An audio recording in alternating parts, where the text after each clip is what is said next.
Welcome to trigger with Sundar. మన స్టూడియోలో ఉన్నారు దిగంబర్ కాంబ్లే గారు.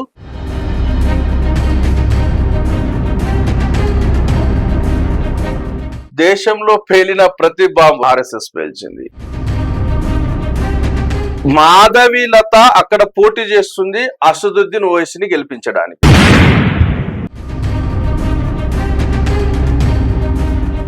స్టూడియోలో ఉన్నారు Buddhist society of India general secretary Digambar Kamble గారు. ఆయనతో మాట్లాడదాం. నమస్తే అండి. గతంలో అనేక ఇంటర్వ్యూలు మన కాంబినేషన్లో నడిచినాయి. చాలా పుస్తకాలతోటి ఆధారాలతో సహా మీరు చాలా ఆర్గ్యుమెంట్లు చేసినారు, ఓపెన్ ఛాలెంజ్ చేసినారు. ఇంతవరకు ఎవరు మరి ఆ ఛాలెంజ్ని తీసుకోలేదు, ఇక్కడ ఇంటర్వ్యూ కోసం రాలేదు. మళ్ళీ ఈరోజు దిగంబర్ కాంబ్లే గారు స్టూడియోలో ఉన్నారు ఎన్నికల నేపథ్యంలో.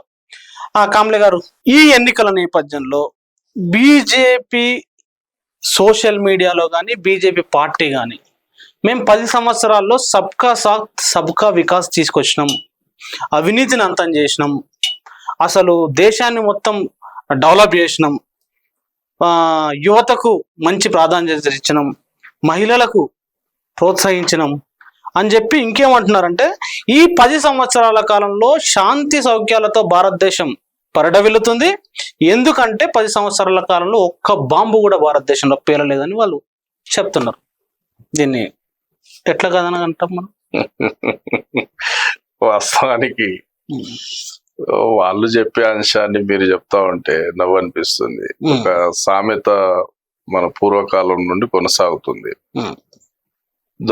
దొంగోడి చేతులు తాళం చెవులు ఇస్తే దొంగతనం జరగదని. అంటే అదే జరిగింది. అంటే అయితే దాదాపు 2002 నుండి మొదలు పెడితే 2008 వరకు ఈ దేశంలో సీరియస్ గా బాంబ్ బ్లాస్టులు జరిగినాయి. ఎక్కడో ఒక దగ్గర దేశంలో బాంబు పేలాలా, కొంతమంది చనిపోవాలా, చాలా మంది గాయాలవ్వాలా, వెంటనే ఇంటెలిజెన్స్ బ్యూరో అలర్ట్ అయిపోయి ఫలానా సిమియా ఆర్గనైజేషన్, ఫలానా ఇండియన్ ముజాహిద్దీన్ ఆర్గనైజేషన్ అని రకరకాల ఆర్గనైజేషన్ పేర్లు చెప్పాలా, ముస్లిం కుర్రాలను ఎత్తుకెళ్ళి వాళ్లకు తీవ్రవాద కేసులు జైల్లో బంధించాలా, ఇవన్నీ ఒక క్రమంలో జరుగుతూ వచ్చింది 2002 నుండి 2008 వరకు. జరుగుతున్న క్రమంలో అసలు వీళ్ళ ప్రాజెక్టు, వీళ్ళ ఎజెండా ముస్లింలను తీవ్రవాదులుగా, దోషులుగా, ముస్లింల మీద ఒక దేశం నిర్మాణం చేయడానికి ఒక ఎజెండాలో భాగంగా జరిగింది. వీళ్ళు అనేది చెప్తాను నేను. అందుకే అన్నాను, దొంగోడి చేతిలో తాళం చెవి ఇచ్చిన తర్వాత దొంగతనం జరగదు అని అన్న సామెత ఇక్కడ నిరూపణ అయింది భారతదేశంలో ఈ 10 సంవత్సరాల కాలంలో. ఎట్లా?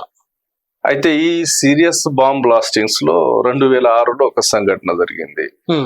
నాందేడ్లో ఆర్ఎస్ఎస్ కార్యాలయంలో బాంబులు తయారు చేస్తున్నప్పుడు అవి పేలి ఆర్ఎస్ఎస్ మరియు బజరంగ్ దళకు చెందినటువంటి కొంతమంది తీవ్రవాదులు బాంబులు తయారు చేస్తూ ఉండగా అవి పేలి ఇద్దరు చనిపోయారు, 4 గాయాలు. ఆర్ఎస్ఎస్ కార్యాలయంలో 2006లో కొంతవరకు మీడియా కవర్ చేసింది. ఏదైతే 2002 నుండి సీరియస్ గా బాంబ్ బ్లాస్టింగ్ జరుగుతున్నప్పుడు మీడియా చేసిన హంగామా ఏదైతే ఉందో, ఈ 2006లో ఆర్ఎస్ఎస్ కార్యాలయంలో బాంబు పేలుడిని పెద్దగా చూపించలేదు. కొన్ని రోజుల్లో జనం మర్చిపోయినరు.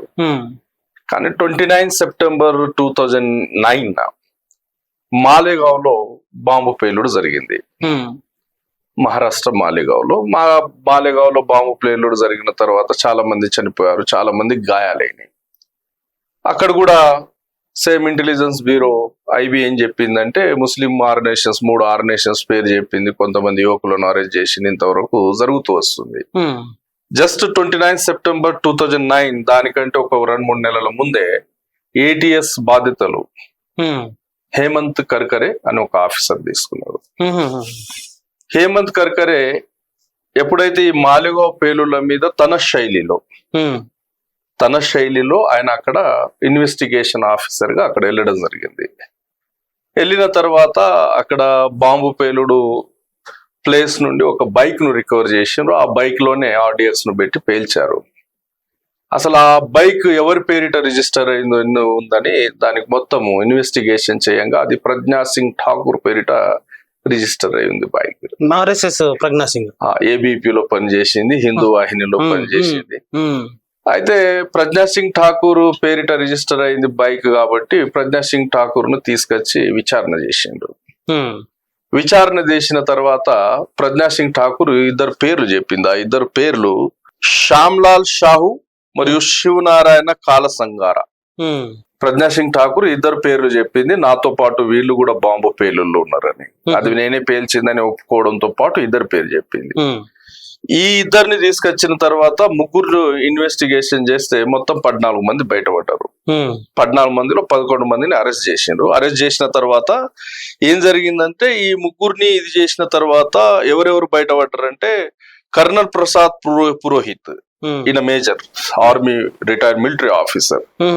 అతను కూడా ఈ బాంబు పేలుడులో భాగం ఉంది, అతను కూడా పాల్గొన్నాడు. అతన్ని అరెస్ట్ చేయడం జరిగింది. ఆ తర్వాత రమేష్ ఉపాధ్యాయ, ఆ తర్వాత జమ్ముకు చెందినటువంటి శారద పీఠము ఒక సన్యాసి దయానంద్ పాండే, సమీర్ కుల్కర్ని, వీళ్ళ పేర్లు బయటకు వచ్చినాయి.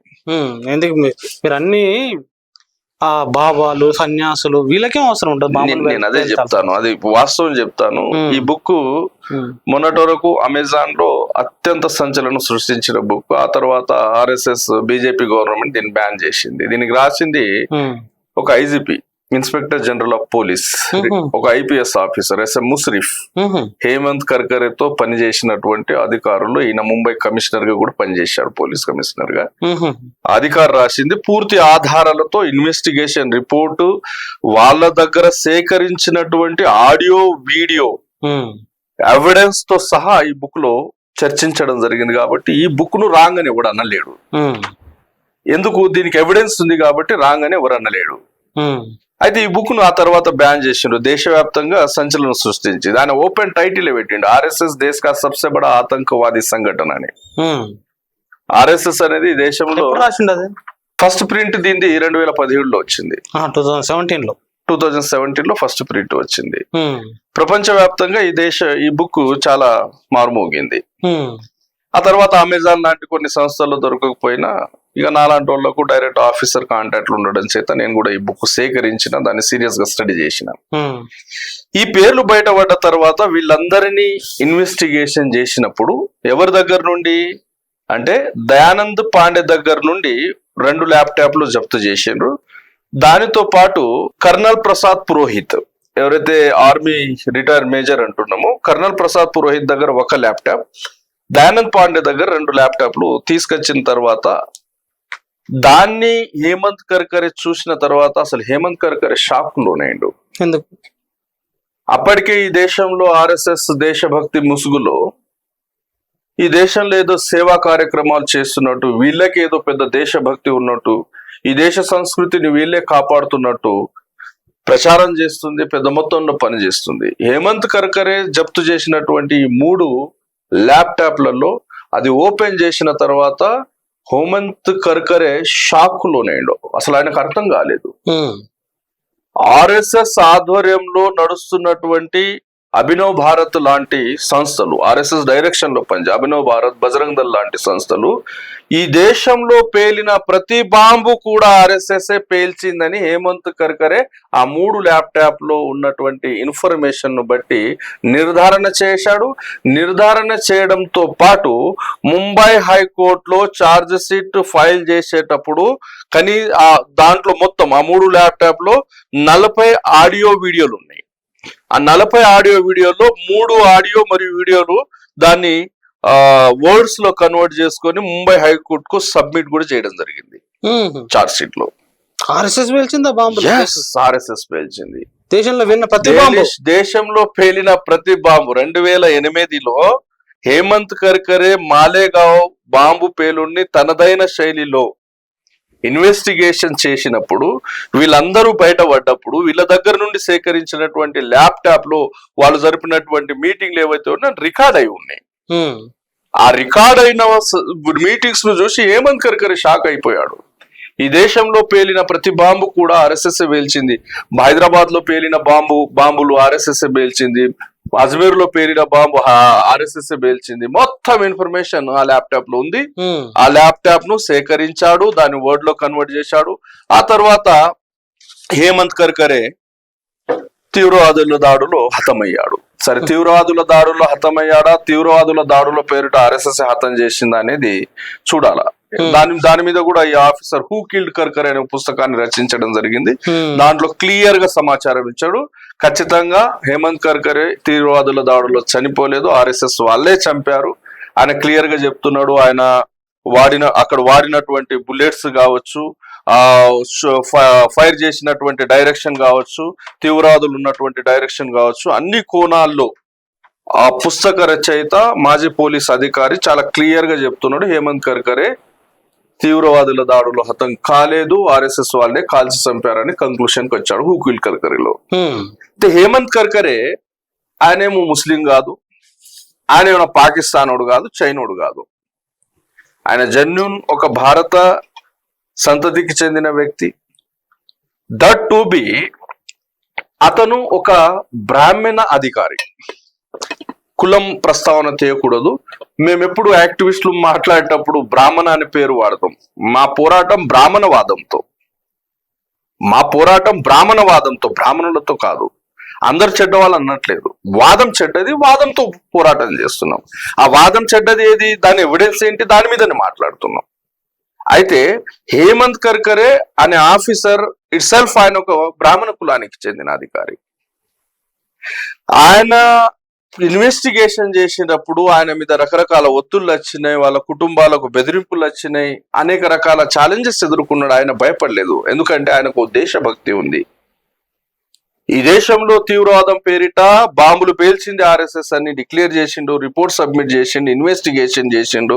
ఒక మాలేగావ్ పేలుళ్లతో బ్రేక్ పడ్డది. ఆ మిగతా 2008 కంటే ముందు, అంటే 2002 నుండి 2008 వరకు పేలిన ప్రతి బాంబు కూడా ఆర్ఎస్ఎస్ పేల్చిందని ఆ రిపోర్ట్ లో చాలా స్పష్టంగా, అజ్మేర్ లో ఎంతమంది పాల్గొన్నారు, మక్కా మస్జిద్ పేలుల్లో ఎంతమంది పాల్గొన్నారు, హైదరాబాద్ పేలుల్లో ఎంతమంది పాల్గొన్నారు, దాని పూర్తి ఆధారాలతో ఆయన రిపోర్ట్ సబ్మిట్ చేయడం జరిగింది. మేమే దేశభక్తులం, మేమే దేశాన్ని రక్షిస్తున్నాం అని చెప్తున్నా ఆర్ఎస్ఎస్ ప్రతి బాంబు పేలుడు వెనుక ఉందని చెప్పడం అంటే నేను చెప్తలేను సుందర్ గారు. ఏటీఎస్ అధికారి హేమంత్ కర్కరే ఆయన చెప్పడమే కాదు, ఆ ల్యాప్టాప్ సేకరించి ఆ ల్యాప్టాప్ లో ఉన్న ఇన్ఫర్మేషన్ ముంబై హైకోర్టుకు సబ్మిట్ కూడా చేశాడు. మళ్ళా వర్డ్స్ లో కన్వర్ట్ చేసి, చార్జ్ షీట్ లో వర్డ్ లో కన్వర్ట్ చేసి సబ్మిట్ కూడా చేశాడు. ఆ తర్వాత ఆ ఇన్వెస్టిగేషన్ మొత్తం ఎక్కడికక్కడ ఆగిపోయింది. హేమంత్ కర్కరే చనిపోయాడు అంటే అధికారం వాళ్ళ చేతులు ఉంది కాబట్టి. 2006లో ఆర్ఎస్ఎస్ కార్యాలయంలో బాంబు పేలింది. అదే మీ ఇంట్లోనో నా ఇంట్లోనో పేలితే ఈ దేశంలో ఒక హంగామా జరిగేది కావచ్చు. ఆర్ఎస్ఎస్ కార్యాలయంలో పేలింది, ఒక సమాచారం కాలేదు. లేకపోతే దానికంటే ముందు ఎక్కడ బాంబు ఫెయిల్యూర్ జరిగిన మీడియా పెద్ద హంగామా చేసింది కదా. ఎప్పుడైతే ఐబీ ఇమీడియట్ గా గవర్నమెంట్ కు ఒక సమాచారం ఇస్తుంది, ఫలానా సిమి ఆర్గనైజేషన్, ఫలానా ఇండియన్ ముజాహిద్ ఆర్గనైజేషన్ పాల్గొన్నది అనగానే ఇమీడియట్ గా కొంతమంది ముస్లిం కుర్రాలను ఎత్తుకెళ్లి అరెస్ట్ చేసి దాన్ని పెద్ద షో చేసి ప్రజల్లో దాదాపు ఆ విషయం నాటే ప్రయత్నం మీడియా చేయలేదా?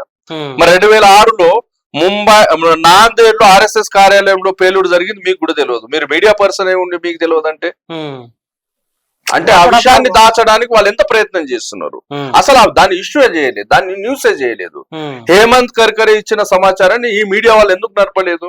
ఈ దేశంలో పేలిన ప్రతి బాంబు కూడా ఆర్ఎస్ఎస్ కనుసన్నలో జరిగింది అని ఎందుకు చెప్పలేదు? సో ఇప్పుడు 2014 నుంచి ఇంకా బాంబు పేలకపోవడానికి కారణం ఇదే అంటారు. వాళ్ళే వేల్చింది, వాళ్ళ చేతుల్లో తాళాలు వచ్చిన తర్వాత వాళ్ళు ఎందుకు వేలుస్తారు? వాళ్ళ ఎజెండా ఫుల్ఫిల్ అయింది కాబట్టి వాళ్ళకి అవసరం రాలేదు. వాళ్ళ చేతిలో తాళాలు ఉన్నాయి కాబట్టి ఇప్పుడు పేలితే వాళ్ళ బండారం బయట పడుతుంది కాబట్టి పేలలేదు, అంతే. నేను చెప్పట్లేదు. హేమంత్ కర్కరే ఏటీఎస్ అధికారి ఇచ్చినటువంటి సమాచారం మేరకు మాత్రమే ఆ సమాచారం నేను పబ్లిక్ మీ ద్వారా పాస్ చేస్తున్నా. ఇక్కడ ఇంకొకటి, వాళ్ళ బీజేపీ హయాంలో ఇప్పుడు 2 దఫాల ఎన్నికల సరళి చూసారా, పోలింగ్ సరళి దీన్నే గమనించండి. ఇది ముస్లింల మీద హేట్ తో మీరు హిట్లర్ ను ఒకవేళ గమనించినట్లయితే యూదుల మీద ద్వేషంతో అక్కడ ఉన్నటువంటి నాజీలను ఆర్గనైజ్ చేసుకున్నాడు ఆయన.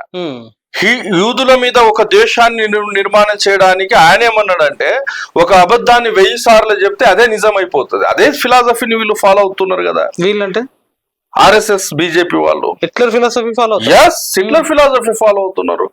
వీళ్ళ మీడియా అంతా అబద్ధమే, వీళ్ళ సోషల్ మీడియా అంతా అబద్ధమే, వీళ్ళ వాట్సాప్ యూనివర్సిటీ అంతా అబద్ధమే, అబద్ధపు సమాచారాన్ని ఎక్కువ మొత్తంలో షేర్ చేయడం చేత జనం చాలా మంది అదే నిజం అనుకుంటున్నారు. ఇప్పుడు మీరు అంటలేరా, ఈ దేశంలో 10 సంవత్సరాల్లో ఒక బాంబు పేలలేదు కాబట్టి బీజేపీ పాలనలో శాంతి భద్రతలు నెలకొని ఉన్నాయి, ప్రచారం ఎట్లా ఉందని తీవ్రవాదం ఆర్గ్యుమెంట్. వాళ్ళ ప్రచారం ఉన్నప్పటికీ మెజారిటీ ప్రజలు నమ్ముతున్నారు కదా, మెజారిటీ ప్రజలు నమ్ముతున్నారు కాబట్టి ఆ విషయాన్ని మీరు నా దాకా తీసుకొస్తున్నారు. అంటే దేశంలో మెజారిటీ ప్రజలు నమ్ముతున్నట్టే కదా. అదే జరిగింది. ముస్లింల మీద ద్వేషం నిర్మాణం చేయడానికి, హిందువులను ఆర్గనైజ్ చేయడానికి బాంబుల తత్వంగా నడిచింది. ఇప్పుడు ఈ రెండు పోలింగ్స్ అయిపోయిన తర్వాత ఇప్పుడు మోడీ స్పీచ్ లలో కూడా మోడీ స్పీచ్ లో అదే ఉంది. ఎందుకు ఉంది? ఇప్పుడు వీళ్ళ దగ్గర అస్త్రం లేదు. ఎందుకు? వీళ్ళ 10 సంవత్సరాల పాలనలో ఈ దేశాన్ని సత్యనాశనం చేసేసిండ్రు. నిర్మించడం. ఇప్పుడు మీరు అంటున్నారు స్త్రీలకు భద్రత కల్పించారు. అసలు స్త్రీ భద్రత విషయంలో ప్రపంచంలోనే భారతదేశం అత్యంత ప్రమాదకరమైన దేశాల్లో భారతదేశం నంబర్ 1 ప్లేస్ లో ఉంది. మీరు అంటున్నారు కరప్షన్ లేదని. 180 దేశాల్లో కరప్షన్ లిస్ట్ లో భారతదేశం 161వ స్థానంలో ఉంది. 161వ స్థానంలో ఉంది. అది కరప్షన్ లో. ఆసియా ఖండంలోనే అతి పెద్ద కరప్టెడ్ దేశాల్లో భారతదేశం నంబర్ 1 ప్లేస్ లో ఉంటే వియత్నాం నంబర్ 2 ప్లేస్ లో ఉంది. హంగర్ ఇండెక్స్ లో భారతదేశం అత్యంత దౌర్భాగ్యమైన పరిస్థితుల్లో దిగజారింది. హంగర్ ఇండెక్స్ లో మన స్థానం ఎంత? 125 దేశాల్లో 111వ స్థానంలో హంగర్ ఇండెక్స్ లో మనం ఉంటాం. మన ఎడ్యుకేషన్ వ్యవస్థలు తీసుకున్నట్లయితే వరల్డ్ బ్యాంక్ వాళ్ళు చేసినటువంటి సర్వేలో ఈ ప్రపంచంలోని అత్యంత ఉగాండా లాంటి దేశం కంటే దౌర్భాగ్య స్థితిలో ఈ దేశంలో ఉన్నటువంటి ఎడ్యుకేషన్ సిస్టమ్ చేరిపోయింది, పతనమైంది. ఈ దేశంలో ఉన్నటువంటి ఎడ్యుకేషన్ ఈ 10 సంవత్సరాల కాలంలోనే కదా. ఈ 10 సంవత్సరాల కాలంలో హంగర్ ఇండెక్స్ భారతదేశం 111వ స్థానంలో లేదే. 2014 కంటే ముందు హంగర్ ఇండెక్స్ లో భారతదేశం 70 ప్లేస్ లో ఉంటే ఇప్పుడు 111వ ప్లేస్ లో ఉంది. ఎంప్లాయ్మెంట్ విషయంలో అంటారా, జిఎస్టి పేరిట చిన్నతర పరిశ్రమలను కొలాబ్ చేయడమే కాకుండా ఈ దేశంలో ఉన్నటువంటి మెజారిటీ ఎంప్లాయ్మెంట్ ను ఖతం చేసేసారు వీళ్ళు. ఎక్కడ బీజేపీ పాలనలో ఈ 10 సంవత్సరాల కాలం ఏం చేసింది? ప్రభుత్వ సంస్థలన్నీ అమ్మేసింది. ఏమైనా మిగిలిందా? ఎయిర్ ఇండియాని అమ్మింది, భారత్ పెట్రోలియం అమ్మేసింది, రైల్వేలను అమ్ముతున్నది. ఇంకేం మిగిలింది ఈ దేశంలో? ఎల్ఐసిని అమ్మింది. ఈ ప్రపంచంలోనే అతి పెద్ద పెట్టుబడులు కలిగి దాదాపు 32 లక్షల కోట్ల పెట్టుబడి ఉన్నటువంటి ఎల్ఐసి ప్రభుత్వ ఆధీనంలో ఉండకుండా దాన్ని అమ్మేసిండ్రు. ఎంత దుర్మార్గం ఇది! నష్టాల్లో ఉన్న వాటిని అమ్మేస్తున్నాం అంటారు. నష్టాలు ఉందా? ఎల్ఐసి నష్టాల్లో ఉందా? ఎల్ఐసి భారత రైల్వే నష్టాల్లో ఉందా? బిఎస్ఎన్ఎల్ నష్టాల్లో ఉండేనా? బిఎస్ఎన్ఎల్ నష్టాల్లో నెట్టేసింది ఎవరు? బిఎస్ఎన్ఎల్ నెట్వర్క్ మొత్తాన్ని జియోకు అప్పచెప్పింది ఎవరు? బిఎస్ఎన్ఎల్ నెట్ విరిచింది ఎవడు? బీజేపీ కాదా? బీజేపీ కదా. అంటే వీళ్ళ స్ట్రాటజీ ఏంటంటే 2 దఫాల ఎలక్షన్ లో బీజేపీ పూర్తి స్థాయిలో నార్త్ ఇండియాలో కనుమరుగవుతుంది. వాళ్ళకు స్పష్టంగా అర్థమవుంది కాబట్టి వాళ్ళు తిరిగి ఏదైతే నార్త్ లో కనుమరుగవుతుందా? BJP బేసే north. అదే అంటున్నా, నార్త్ లోనే కనుమరుగవుతుంది. ఇక దక్షిణాది రాష్ట్రాల్లో బీజేపీ పేరు కూడా ఎత్తారు.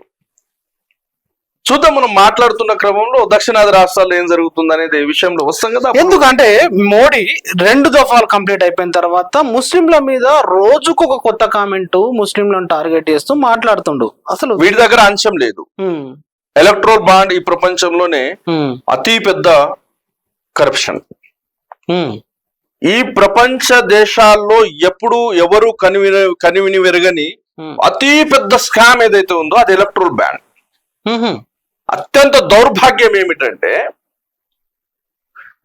ఆవు మాంసం తిన్నడు అని అతన్ని దొరకబట్టి మాబ్ లించింగ్ చేసిండ్రు. ఒక సమూహము హతమార్చిండ్రు. ఈ దేశంలో అటువంటి అనేక హత్యలు జరిగినాయి ఆవు మాంసం పేరిట.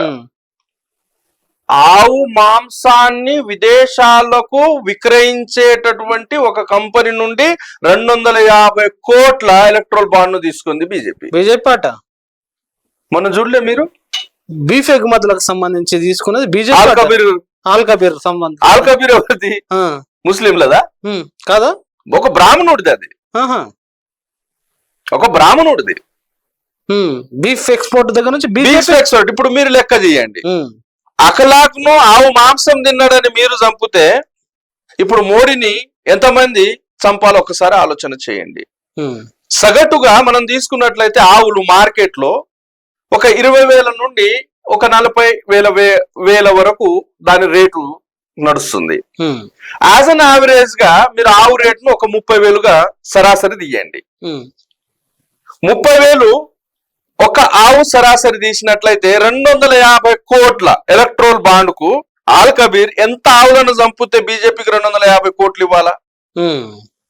30,000కు సరాసరి మనం తీసినట్లయితే మినిమం గా 10,000 ఆవులను కోస్తే 30 కోట్లు అయింది. ఎన్ని? 10,000 ఆవులను. 250 కోట్లు కావాలంటే ఏం కావాలా? 1,00,000 ఆవులను కోస్తే గాని బీజేపీకి 250 కోట్ల ఎలక్ట్రోల్ బాండ్ రాదు. సరే, బీజేపీకి 250 కోట్ల బాండ్ ఇవ్వడానికి ఆ సంస్థ, ఆ వ్యాపారం ఎంత చేసి ఉండొచ్చు? ఒక 1000 కోట్ల వ్యాపారం చేసింది, దానికంటే ఎక్కువ చేసింది. 1000 కోట్ల సరాసరి తీయండి. 250 కోట్ల కొరకు 1,00,000 ఆవులను చంపాల్సి వస్తే 1000 కోట్లు సంపాదించడానికి ఆ సంస్థ ఎన్ని ఆవులను కోసింది? ఇంటూ 4 అంటే 4,00,000 ఆవులను కోసింది. అంటే 4,00,000 ఆవులను కోసిన పాపం మీ మోడీది కాదా? బీజేపీ ప్రభుత్వానికి కాదా? ఆర్ఎస్ఎస్ ది కాదా? ఆవు మా తల్లి అంటారు, గోమాత అంటారు. వాళ్ళు ఇట్లా చేశారంటే జనం నిజంగా నాకే షాకింగ్ ఉంటే జనం ఎట్లా నమ్ముతారు దాన్ని? ఇప్పుడు నేను చెప్పట్లేదు కదా, ఆర్బీఐ కదా బయట పెట్టింది సమాచారం అంతా. సుప్రీంకోర్టు డైరెక్షన్ లో బీఫ్ సంస్థ నుండి, బీఫ్ ఎగుమతి సంస్థ నుండి బీజేపీకి 250 కోట్ల ఎలక్ట్రోల్ బాండ్ ముట్టినట్టు ఆర్బీఐ కదా చెప్పింది. దిగంబర్ కామ్లే చెప్తలేడు కదా. బీఫ్ ఎక్స్పోర్ట్ కంపెనీ నుండి మీకు 250 కోట్లు వచ్చినాయంటే నేను మినిమం సరాసరి చెప్పినండి. అలాంటి కంపెనీలు ఈ దేశంలో ఎన్ని ఉన్నాయి? ఆ ఒక కంపెనీ కాదు, అలాంటి ఎన్ని కంపెనీలు ఉన్నాయి? ఎన్ని లక్షల ఆవులను కోస్తున్నారు మీరు? ఒక అఖలాక్ ఆవు మాంసం తిన్నాడని మీరు మాబ్ లించింగ్ పేరిట హతమార్చిండ్రు.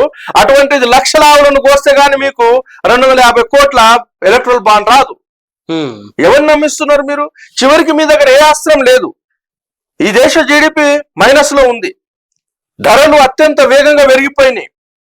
ఎలక్ట్రల్ బాండ్ రకరకాల సంస్థల నుండి తీసుకోవడం చేత మార్కెట్ లో విచ్చలవిడిగా ధరలు పెరిగిపోయినాయి. దేశంలో పేదరికం తాండవిస్తుంది. ఆకలి మరణాలు ఎక్కువగా కొనసాగుతున్నాయి. రైతు ఆత్మహత్యలు ఎక్కువగా ఉన్నాయి. వ్యవసాయ రంగం పతనమైంది. ఉద్యోగాలు లేవు. చిన్నతర పరిశ్రమలు నష్టపోయినాయి. ప్రభుత్వ రంగ సంస్థలు అన్ని మీరు అమ్మేసిండ్రు. ఇక మీ దగ్గర మాట్లాడడానికి అంశం ఏముంది? 2 దఫాల ఎలక్షన్ లో బీజేపీ పోతుంది కాబట్టి, ప్రజలకు విషయం తెలిసింది కాబట్టి ఇమీడియట్ గా మోడీ అందుకున్న మరో అస్త్రము ఈ దేశంలో ఉన్న ఆర్థిక వ్యవస్థ అంతా ముస్లింల చేతులు వెళ్తుందని. మీ మంగళసూత్రాలు కూడా దోసుకుంటారని చెప్తాడు. దాని నుంచి తగ్గుతలేడు. రోజు డోస్ పెంచడం తప్పితే తగ్గుతలేడు. ఇప్పుడు డోస్ అంటే ఇప్పుడు మిగతా దఫాల్లో వాడు రీచ్ కావాలిగా. ఈ మతం అనే అస్త్రాన్ని ఉపయోగిస్తున్నారు అమాయక ప్రజలు. అమాయక ప్రజలు అనడం రాదు, ప్రజల్ని ఆ విధంగా బ్రెయిన్ వాష్ చేస్తూ అలా ఆర్గనైజ్ చేస్తూ వస్తున్నారు వాళ్ళు. వాళ్ళ విద్యాలయాల్లో పిల్లలకు సంస్కృతి పేరిట బ్రెయిన్ వాష్ చేస్తూ ఈ విధంగా సాహిత్యాన్ని వాడి బుర్రలో వేస్తున్నారు. వాడికి అర్థం అవట్లా. ఇప్పుడు మెజారిటీ, నేను ఫీల్డ్ లో తిరుగుతుంటే మెజారిటీ ఇప్పుడు బీసీలు ఉన్నారు. మెజారిటీ బీసీల సమస్యలకు తీసుకుంటే, బీసీ ఎజెండానే తీసుకుంటే మోడీ బీసీ ప్రధాన మంత్రి అంటున్నారు. కానీ బీసీలకు ప్రధానంగా చట్టసభల్లో వాటా అంటామా, లేదంటే వాళ్ళ కనీస జనాభా లెక్కల మీద కూడా ఈ కాలంలో సరే ఇప్పుడు మోడీ బీసీలు ఎటువైపు అనేది ఆలోచన కాకుండా నేను సింపుల్ గా సుందర్ గారు మీరు ఆలోచించాలా. 52% బీసీలకు రిజర్వేషన్ కల్పించాలని ఆర్టికల్ 340లో రాజ్యాంగంలో మనం రాసుకున్నాం. 1950లో. ఇది ఎప్పుడు? 1950లో. ఆ 52% ఇవ్వాలని బీసీలకు రిజర్వేషన్ కల్పించడానికి ఏర్పాటు చేసినటువంటి కమిషన్ లో కాకా కలేల్కర్ కమిషన్ ఇచ్చినటువంటి రిపోర్ట్ అది. ఈ బీసీల రిజర్వేషన్ ను ఇవ్వడానికి మీరేం చేసిండ్రు? మండల్ కమిషన్ ఏర్పాటు చేసిండ్రు. ఎప్పుడు చేసిండ్రు? 1978లో చేసిండ్రు. 50లో చట్టసభల్లో రాసుకున్నాము. 1978లో కమిషన్ ఏర్పాటు చేసిండ్రు. కమిషన్ రిపోర్ట్ ఎప్పుడు ఇచ్చింది? 1980లో ఇచ్చింది. బీసీలకు రిజర్వేషన్ ఇవ్వాలని ఎప్పుడు అనుకున్నారు? 1990లో అనుకున్నారు. బీసీలకు రిజర్వేషన్ ఎప్పుడు ఇచ్చిండ్రు? 27% 1993లో ఇచ్చిండ్రు. 93లో ఇచ్చారు. అంటే 1950లో రాసుకుంటే బీసీలకు 27% రిజర్వేషన్ ఇవ్వడానికి ఈ దేశానికి 43 సంవత్సరాలు పట్టింది. అటువంటిది రాత్రికి రాత్రి అనుకున్నారు ఈ దేశంలో అగ్రవర్ణాలు, పేదలు పక్కన పెట్టండి, మొత్తం అగ్రవర్ణాలు ద్విజ కులాల వాళ్ళు 15% ఉంటారు. 15% ఉన్నటువంటి ద్విజ కులాలకు 10% రిజర్వేషన్ ఇవ్వాలని డిసైడ్ అయినరు. కమిషన్ వేసిండ్రా? వేలేదే. 72 గంటల అమల్లోకి వచ్చింది. బీసీలు ఇక్కడ అర్థం చేసుకోవాలా, మతం దేవుడు అనేది అది మన విశ్వాసం, మన వరకే పరిమితము. మిమ్మల్ని ఫూల్ చేస్తున్నాడు దేవుడి పేరిట, రామ మందిరం పేరిట మిమ్మల్ని ఫూల్ చేస్తున్నాడు, హిందుత్వం పేరిట మిమ్మల్ని ఫూల్ చేస్తున్నారు, మిమ్మల్ని సత్యనాశనం చేస్తున్నారు. ఆ 27% రిజర్వేషన్ 1993లో అమల్లోకి వస్తే మొత్తం వచ్చిందా? అందులో 10% కూడా ఇంప్లిమెంట్ కాలేదు. అది ఉద్యోగాల వరకు పరిమితం ఉంది కదా, చట్టసభలు లేవు కదా. చట్టసభలో రాలేదు. ఆ ఉద్యోగాల్లో కూడా 10% మాత్రం ఇంప్లిమెంట్ అయింది, రిమైనింగ్ కాలేదు. అంటే బీసీలను మతం పేరిట ఆర్గనైజ్ చేసి, హిందువుల పేరిట ఆర్గనైజ్ చేసి, రాముడి పేరిట ఆర్గనైజ్ చేసి ఓట్లను ఓన్ చేసే ప్రయత్నం చేస్తున్నారు. అమాయకులు పాపం ఇవన్నీ తెలియదు వాళ్ళకు. వాళ్ళ మీద జరుగుతున్నటువంటి ఆర్థిక శోషణ తెలియదు, రాజకీయ శోషణ తెలియదు, సామాజిక శోషణ తెలియదు. ఇవన్నీ తెలియక మేము హిందువులము, రామ మందిరం కట్టిండు, చరిత్ర మండల్ కమిషన్ వ్యతిరేకంగా ఆయన యాత్ర చేసినట్టు కదా పెద్ద మనిషి చేసిండు. ఎల్కే అద్వాని యాత్ర చేసినప్పుడు నరేంద్ర మోడీ ఆ యాత్రలో ఒక సభ్యుడే కదా. కమండల్ ఉద్యమం, కమండల్ ఉద్యమం అంటే బీసీలకు రిజర్వేషన్ కల్పించడానికి వ్యతిరేకిస్తూ చేసినటువంటి ఉద్యమాల్లో నరేంద్ర మోడీ ఉన్నాడు. ఆయన చాలా స్పష్టంగా ఈ మధ్య స్పీచెస్ లో ఈవెన్ పార్లమెంట్ లో రిజర్వేషన్ అనే కాన్సెప్ట్ కి వ్యతిరేకమని చెప్తున్నాడు. వేల సంవత్సరాల నుండి ఈ దేశంలో కొన్ని వర్గాలు మాత్రమే ఈ దేశ సంపత్తిని దోపిడీ చేస్తా ఉంటే 1950లో వచ్చినటువంటి రాజ్యాంగము ఈ దేశము సామాజికంగా, ఆర్థికంగా, రాజకీయంగా సమానత్వంలో ఎదగాలని వెనుకబడినటువంటి వాళ్లకు ఆయా పరిస్థితులను పట్టుకొని రిజర్వేషన్లు కల్పిస్తే ఆ రిజర్వేషన్లకు వ్యతిరేకం అంటారు, ఆ రిజర్వేషన్లు తీసేద్దామంటారు. సరే, వ్యతిరేకం తీసేయడం విషయం పక్కన పెట్టండి. బీసీలకు రిజర్వేషన్ ఇవ్వాలని 52% రిజర్వేషన్ ఇవ్వాలని 1950లో భారత రాజ్యాంగంలో మీరు రాసుకుంటే 24లో ఉన్నాం మనం, ఇప్పుడు 24లో ఉన్నాం. 50లో రాజ్యాంగంలో రాసుకుంటాం, 1978లో కమిషన్ ఇస్తాం, కమిషన్ రిపోర్ట్ 1980లో ఇస్తుంది, అమలు చేయాలని 1990లో అనుకుంటాం. అమలు ఎప్పుడు చేస్తాం అంటే 1993లో అమలు చేస్తాం. అది ఎంత చేస్తాం? 10% చేస్తాం. ఇప్పుడు అగ్రవర్ణ పేదలకు వచ్చిన 10% రిజర్వేషన్ ఏ కమిషన్ వేయలేదు, ఏ పోరాటం జరగలేదు. 72 గంటలు అమల్లోకి వచ్చింది. ఈ 10% రిజర్వేషన్ ఎవరికి నష్టం చేసింది? ఎస్సీలకు చేసిందా? ఎస్టీలకు చేసిందా? మొత్తం బీసీ రిజర్వేషన్ నష్టం చేసి పడేసింది. మొన్న సివిల్స్ ఫలితాలు చూడలే మీరు? అగ్రవర్ణ పేదల కటింగ్ ఎంత ఉంది, బీసీల కటింగ్ ఎంత ఉన్నది? బీసీల కటింగ్ 87 ఉంటే అగ్రవర్ణ పేదల కటింగ్ 80లో ఉంది. ఇది ఈ దేశంలో ఉన్నటువంటి వెనుకబడిన కులాలకు అర్థం కాకపోయి వాళ్ళు కేవలం దేవుడు, మతం పేరిట మోడీని గెలిపియాలని చూస్తున్నారు. ఒకవేళ మరోసారి బీజేపీ వచ్చినట్లయితే ఈ దేశంలో బీసీలు కాదు, ఎస్సీ ఎస్టీలు, మైనార్టీలు అందరూ పూర్తిగా తుడిచిపోతారు. ఎందుకంటే అంటే ఎస్ ఏమైతుంది మూడోసారి ఆర్ఎస్ఎస్ తుడుచుకుపోవడం అంటే, ఆర్ఎస్ఎస్ నిర్మాణం చేసిన వాళ్లలో గోల్వాల్కర్ ఒకడు. గోల్వాల్కర్ రచనల్లో చాలా స్పష్టంగా హిందూ రాజ్యాన్ని నిర్మాణం చేయాలంటే ఈ దేశంలో ఉన్నటువంటి 90% ప్రజల్ని మీరేం చేయాలా? నాశనం చేయాలా, తిండికి గతి లేకుండా చేయాలా. ఈ 10 సంవత్సరాల కాలంలో అందుకే అలానే జరిగింది. అలా జరిగింది కాబట్టి గోల్వాల్కర్ చెప్పింది మోడీ ఏం చేసిండు? ఇంప్లిమెంట్ చేసి ఏం చేసిండు? ఏ రంగాల్లో చేసిండు? ఇప్పుడు దేశంలో ఉన్న మొత్తం సంపత్తిలో ఎంతమంది చేతుల్లో సంపత్తి ఉంది? ఎంతమంది చేతిలో ఉంది మీరు చెప్పండి. దేశంలో ఉన్నటువంటి 45% సంపత్తి 2% ప్రజల చేతులు ఉంది. 45% సంపద. 45% సంపాదన 2% ప్రజల చేతులు ఉంది. దానికి బీజేపీకి మోడీకి సంబంధం ఏంది? 3 చేయకపోతే అదాని పెరిగిందా? 3 చేయకపోతే అంబానీ పెరిగిందా? 3 కంటే ముందు అదాని ప్లేస్ ఎంత? మోడీ కంటే ముందే అదాని వ్యాపారాలు చేసుకుంటున్నా, అంబానీ వ్యాపారాలు చేసుకుంటున్నా బీజేపీలో ఆర్గ్యుమెంట్ పెడతారు. ఇప్పుడు మీకు ఇండస్ట్రీకి ఇచ్చినటువంటి రుణమాఫీ ఎంత? దాని లెక్కలు ఐడియా ఉందో మీకు? ఇండస్ట్రీకి ఇచ్చినటువంటి రుణమాఫీల్లో కార్పొరేట్ రుణాల మాఫీలు 16 లక్షల కోట్లు ఒకసారి, మొత్తం ఇప్పుడు లేటెస్ట్ లెక్క 24 లక్షల కోట్లు. 24 లక్షల కోట్లు. ఏమనాలి దీన్ని? ఎందుకు చేయాలా? ఎప్పుడు చేయాలా? ఎకానమీని స్టెబిలైజ్ చేయడానికి అని చెప్తారు. కార్పొరేట్ సెక్షన్ కు ఒక ప్రభుత్వము మీకు పెట్టుబడి ఫ్రీ చేస్తుందంటే ఎవరి డబ్బు అది? ప్రజల సొమ్మే కదా. ప్రజల ఉపయోగార్థం, ప్రజలకు ఎంప్లాయ్మెంట్ కల్పించే దిశలో భారతదేశ ఆర్థిక వ్యవస్థకు ఉపయోగపడే విధంగా ఆ పెట్టుబడి ఉన్నట్లయితే అప్పుడు భారత ప్రభుత్వము ఏం చేయాలా? రుణమాఫీ చేయాలా. దాని వల్ల ఎవరికైనా ఉపయోగం ఉందా? ఈ దేశ ఆర్థిక వ్యవస్థకు ఏమైనా ఉపయోగం ఉందా? లేదా? ఏం జరిగింది? ఉద్యోగాలు ఇస్తుందని చెప్పిండు, ప్రచారం చేస్తున్నారు. ఉద్యోగాలు ఇస్తున్నారు, ప్రచారం చేస్తున్నారు. ఎకానమీ స్టెబిలైజ్ కావడానికి అదాని, అంబానీ లాంటి వాళ్ళు ఎలా అనేది చూపించాలి కదా. వాళ్ళు ఈ ఆర్గ్యుమెంట్లు చేస్తారు, ఎలా అని చెప్తలేరు. అంటే వాళ్ళ దగ్గర ఉన్నటువంటి సంపత్తి ఎంత, వాళ్ళు కల్పిస్తున్న ఎంప్లాయ్మెంట్ ఎంత, వాళ్ళు వాడుతున్నటువంటి దేశ వనరులు ఎంత, ఇవన్నీ లెక్కలు ఉండవా? పత్రాలు ఉండవా?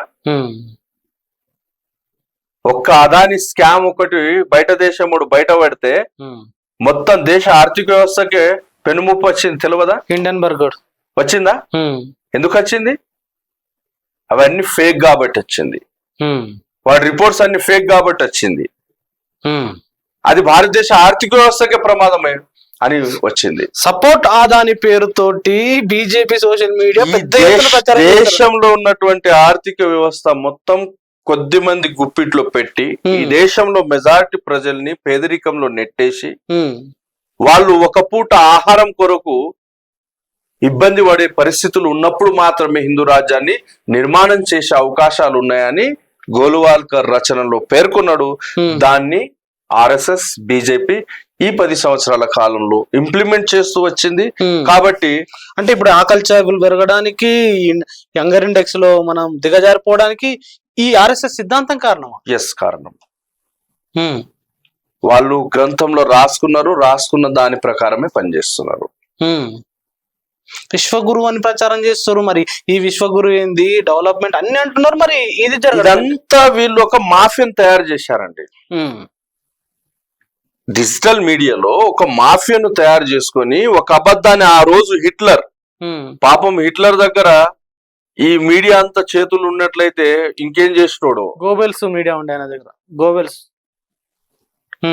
అయితే ఇప్పుడున్నటువంటి మీడియా ఆయన చేతులు ఉంటే ఏం జరిగేదో అప్పుడు. ఈ మీడియా మొత్తాన్ని కూడా హిట్లర్ మోడల్లో ఉపయోగించడం జరుగుతుంది. అనేక రకాల ఫేక్ న్యూస్లను ప్రచారం చేస్తున్నారు. అనేక రకాల ఫేక్ న్యూస్లు. ఎందుకు ఫేక్ చెప్పాలి? 10 సంవత్సరాలు పరిపాలన మీరేమంటున్నారు? మోడీ స్పీచ్ లో ఏమంటున్నాడు? దేశం ముసల్మాన్ల చేతులు వెళ్తుంది అంటున్నారు. కాంగ్రెస్ 70 సంవత్సరాల పాలనలో ముస్లింలు ఎంతమంది ఆర్థికంగా బలపడ్డారు? ముస్లింల ఆర్థిక పరిస్థితి ఏంటి ఈ దేశంలో? దాని యొక్క లెక్కలు, పత్రాలు, కొలమానాలు ఉంటాయి కదా. గాలి మాటలు మాట్లాడితే సరిపోయిందా? ఒకవేళ మోడీ అనుకున్నట్లు ఇక్కడ మాధవిలత అంటది, హైదరాబాద్ ఆ రజత్ శర్మకి ఇచ్చిన ఇంటర్వ్యూలో ముస్లింల దేశానికి ప్రమాదం అంటది, ముస్లింని నిల్లగొట్టాలంటది. 800 సంవత్సరాల ముస్లిం పాలనలో ఒకవేళ ముస్లిం రాజులు వీళ్ళలాగా దుర్మార్గులుగా ఆలోచించి ఉన్నట్లయితే ఈరోజు మీరు నేను చరిత్రలో ఏం చదువుకునే వాళ్ళం అంటే, ఒకప్పుడు ఇండోనేషియాలో హిందూ ధర్మం ఉండేదని ఈరోజు చదువుకుంటున్నాం కదా. భారతదేశంలో ఒకప్పుడు హిందూ ధర్మం ఉండేదని చదువుకునే వాళ్ళం. ముస్లింల పాలనలో 800 సంవత్సరాల కాలంలో ఎవరు కూడా ఈ రిలీజియన్ గొడవలు వీటిలో వెళ్ళలేదు. రాజ్య విస్తరణలో భాగంగా యుద్ధాలు జరిగినాయి, అవి తప్ప బలవంతంగా మత మార్పులు చేసి ఉంటే 800 సంవత్సరాలు 10 సంవత్సరాల కాలంలోనే నువ్వు ఇంత దేశాన్ని పతనం చేసినప్పుడు అప్పుడైతే ఇదైతే ప్రజాస్వామ్యంలోనే ఈ దేశాన్ని ఇంత సత్యనాశనం చేసినప్పుడు అదంతా ఉన్నది రాజుల పాలన, రాజే సర్వం. వాళ్ళు అనుకుంటే 800 సంవత్సరాల కాలం ఏం జరిగి ఉండేది? వీళ్ళు చేసినటువంటి ప్రచారం ఏదైతే ఉందో ఒక వర్గం మీద ద్వేషం నిర్మాణం చేయడానికి చేస్తున్నారు. ఇప్పుడు మాధవ్ లతని తీసుకోండి, మీరు ఎవరిని గెలిపించడానికి ఓవైసీని ఓడిస్తానికే నేను నిలబడ్డా, ఇంతవరకు ఎవరు ఓవైసీని ఓడించేటోళ్ళు లేరు, నేను ఓడిస్తాను చెప్తున్నాను.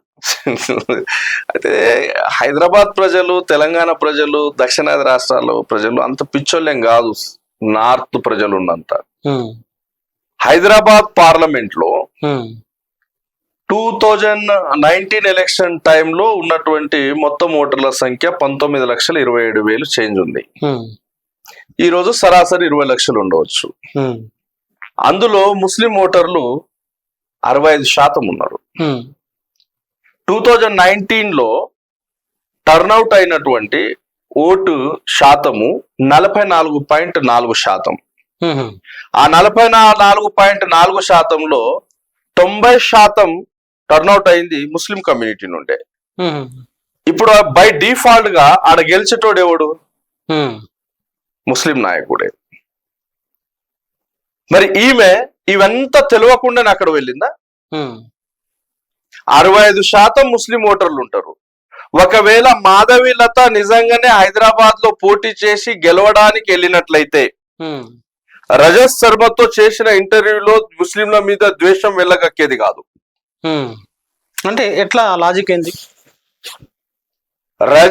మాధవీలత అక్కడ పోటీ చేస్తుంది అసదుద్దీన్ ఓవైసీని గెలిపించడానికి. వాళ్ళిద్దరికి మధ్య మంచి అండర్స్టాండింగ్ ఉంది. ఎట్లా? విరంచి హాస్పిటల్లో వీళ్ళు చేసినటువంటి దుర్మార్గాలు అప్పుడు ప్రభుత్వం యాక్షన్ తీసుకోబోతే అప్పుడు కాపాడినోడు అసదుద్దీన్ ఓవైసీ. మాధవీలతను కాపాడిండు. అసదుద్దీన్ ఓవైసీ కాపాడిండు. అసదుద్దీన్ ఓవైసీ యొక్క ఆర్ఎస్ఎస్ బీజేపీకి బ్యాక్ డోర్ నుండి పనిచేస్తున్నాడని ముస్లిం సమాజంలో ఈ మధ్య వ్యతిరేకత వచ్చింది. అతనికి ఈసారి కొద్దిగా అవకాశాలు సన్నగిల్లినాయి. కాబట్టి ఇమీడియట్ గా అసదే గెలవాల, ఎందుకంటే వాడు బ్యాక్ డోర్ లో పనిచేస్తాడు బీజేపీకి. ఇప్పుడు ఒకవేళ మాధవీలత అసద్తో సంబంధం లేకుండా ప్లేన్ గా మాధవీలత హైదరాబాద్ పార్లమెంట్ ప్రజలకు న్యాయం చేయడానికో లేదా ఆమె రాజకీయంగా ఎదగడానికో గెలవడానికి పోటీ చేసినట్లయితే 65% ముస్లిం ఓటు ఉన్నటువంటి ఆ పార్లమెంట్ కాన్స్టిట్యుయెన్సీలో ముస్లింల మీద ద్వేషం వెళ్ళగక్కేది కాదు, ఆ మజీద్ మీద బాణం ఎక్కువ పెట్టేది కాదు అని ఓట్లు అడుగుతారు ఎవరైనా. Obviously right. 65% ఓటు బ్యాంక్, దాంట్లో టర్న్అవుట్ లాస్ట్ ఎలక్షన్ లో 44% ఉంటే ఆ టర్న్అవుట్ లో 90% ముస్లిం ఓటు ఉంది. అటువంటిది ఆమె ముస్లింల మీద ద్వేషం వెళ్ళగక్కుతూ ఎవరిని గెలిపించాలని ప్రయత్నం చేస్తుంది, ఇది స్పష్టంగా అర్థం అవట్లా. ఓవైసీని గెలిపించడానికి మరి అమిత్ షా, మోడీ ఈమెను తెర మీదికి తెచ్చిరో తెలియదు. నాకు తెలిసిన సమాచారం మేరకైతే ఈమెకు విరంచి హాస్పిటల్ చేసినటువంటి అత్యంత దారుణాల నుండి కాపాడడానికి అసదుద్దీన్ ఓవైసీ ఆమె కాపాడిండు. కాబట్టి అసదుద్దీన్ ఓవైసీని గెలిపించడానికి ఆమె చేసినటువంటి ఇదొక కుట్ర. ముస్లింల మీద ద్వేషం ఇల్లగొక్కితే అక్కడ ఉన్నటువంటి ముస్లింలు అలర్ట్ అయిపోతారు. హిందూ ఓట్లు ఎట్లాగూ లేవు, అక్కడ 65% ముస్లిం ఓట్లు ఉన్నాయి. 65% ముస్లిం ఓట్లు ఉంటే ఎస్సీ ఓట్లు ఒక 5% ఉన్నాయి, 70% అయింది. దాదాపు 30,000 ఓట్లు పైచులకు ఎస్సీ ఓట్లు ఉన్నాయి. ఎస్టీ ఓట్లు 25,000 ఉన్నాయి. వీళ్ళ మాటలకు రాని ఓట్లు. ఇక రిమైనింగ్ క్యాల్కులేట్ చేయండి, ఒక 30% ఓట్లు ఉన్నాయి. ఈ 30% ఓట్లను ఆర్గనైజ్ చేసేది ఉంటే ఆమె పనితీరు వేరుండేది. లేదు, ఆడ గెలవడానికి పని చేసినట్లయితే ఆమె మాట తీరు వేరుగా ఉండేది. ఇదంతా నటన మాత్రమే. ఆమె సోషల్ మీడియా ఏజెన్సీకి డబ్బులు ఇచ్చేసి రకరకాల ఛానల్ కు ఆమెకు రొమాంటిసైజ్ చేసుకుంది. ఆమెకు నేను తెలుగు పరిరాలని, నేను హిందూ ధర్మ రక్షకురాలని, నా దేవతల అవతారము.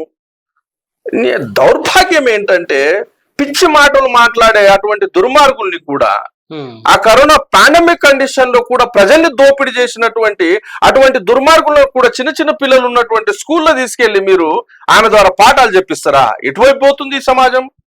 ఎక్కడ పాఠాలు చెప్పింది ఆమె? అనేక సందర్భాల్లో నేను ఆమె ఇంటర్వ్యూస్ కొన్ని చూశాను నేను.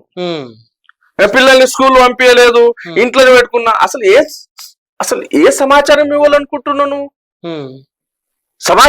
సమాజానికి ఈ సమాచారంతో ఏం ఆదర్శం ఇవ్వాలనుకుంటున్నావు? అమ్మాయిల్ని ఇంటి బయటకు వెళ్ళనీయకూడదా అంటే అదేగా దాని మెసేజ్.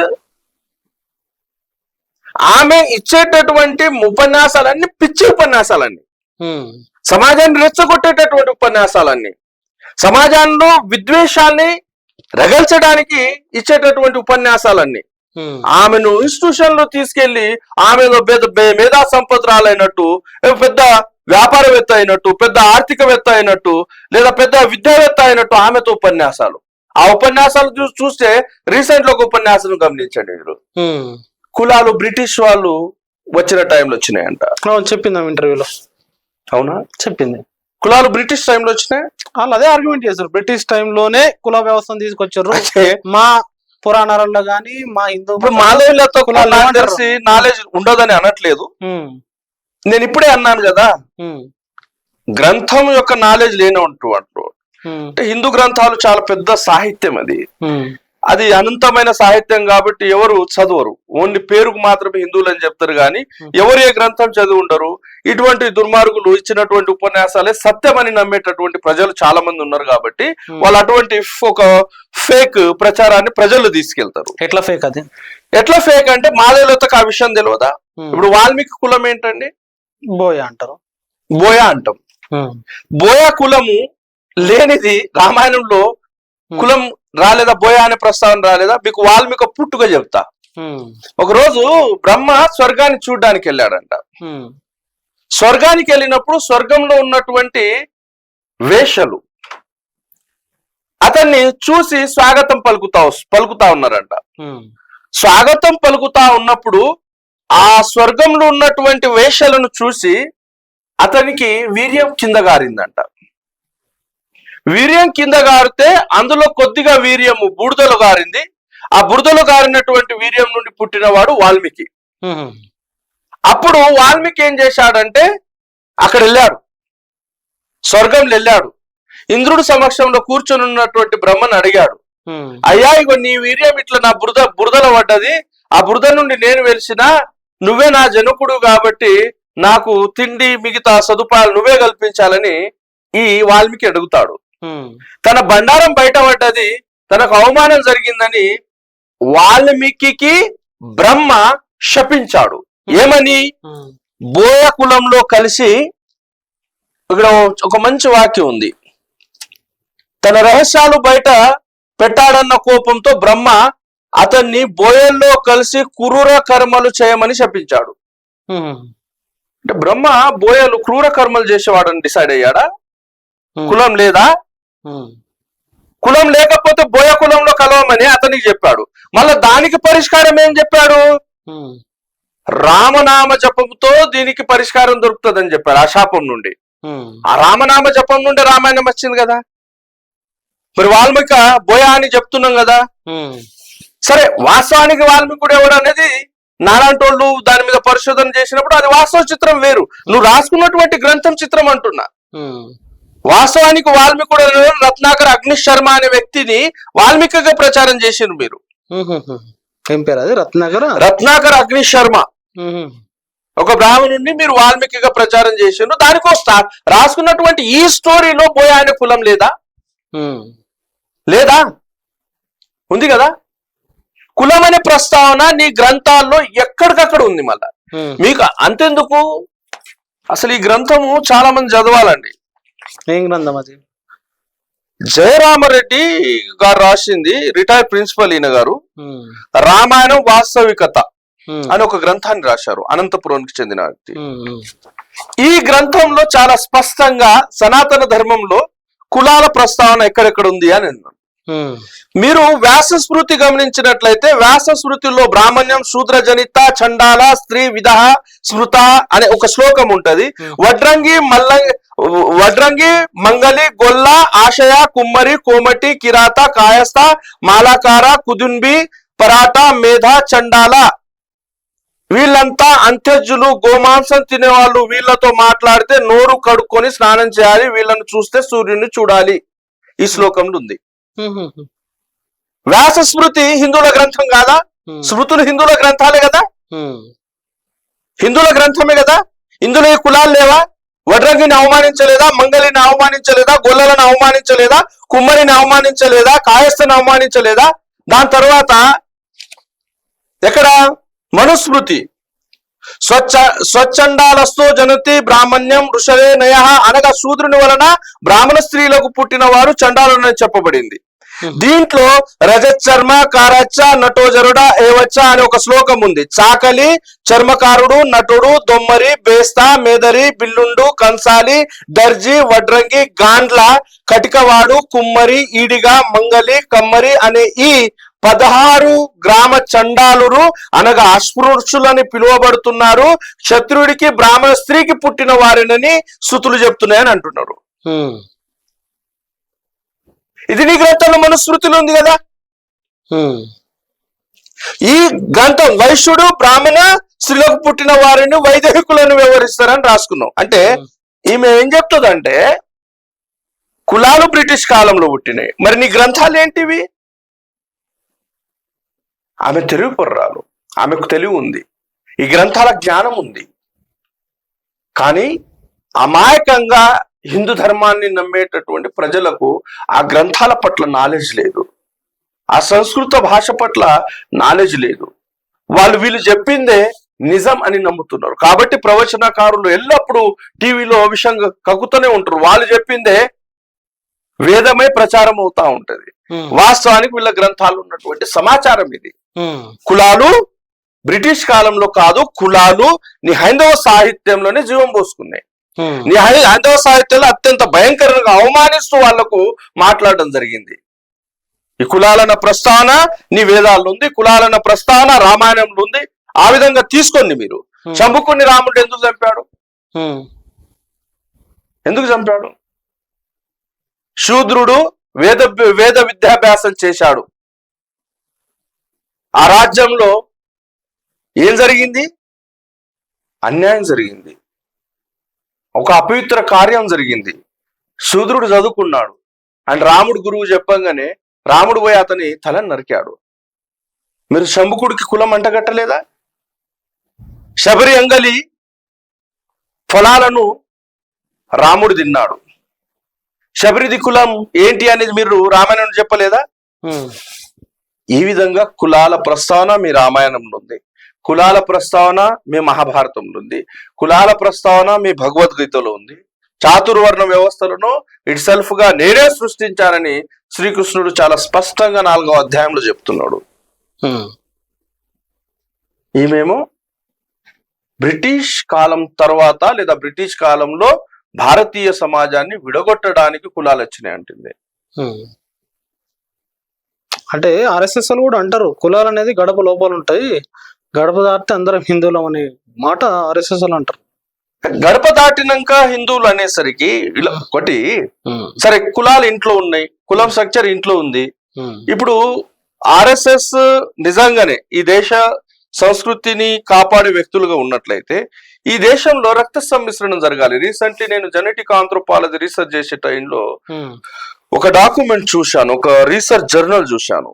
భారతదేశంలో సుమారుగా ఒక 30 రకాల కులాలు అత్యంత ప్రమాదకరమైన స్థాయిలో ఉన్నాయి. 30 రకాల జెనెటిక్ ప్రాబ్లం తోటి. దాంట్లో సౌత్ రీజియన్ లో కోమటి అంటే వైశ్యులు అత్యంత ప్రమాదకరమైన స్థాయిలో ఉన్నారు. ఎందుకు సైన్స్ అంటే విత్ ఇన్ ద కుటుంబాల్లో వివాహాలు అంటే జనసంఖ్య తక్కువగా ఉండడం చేత విత్ ఇన్ ద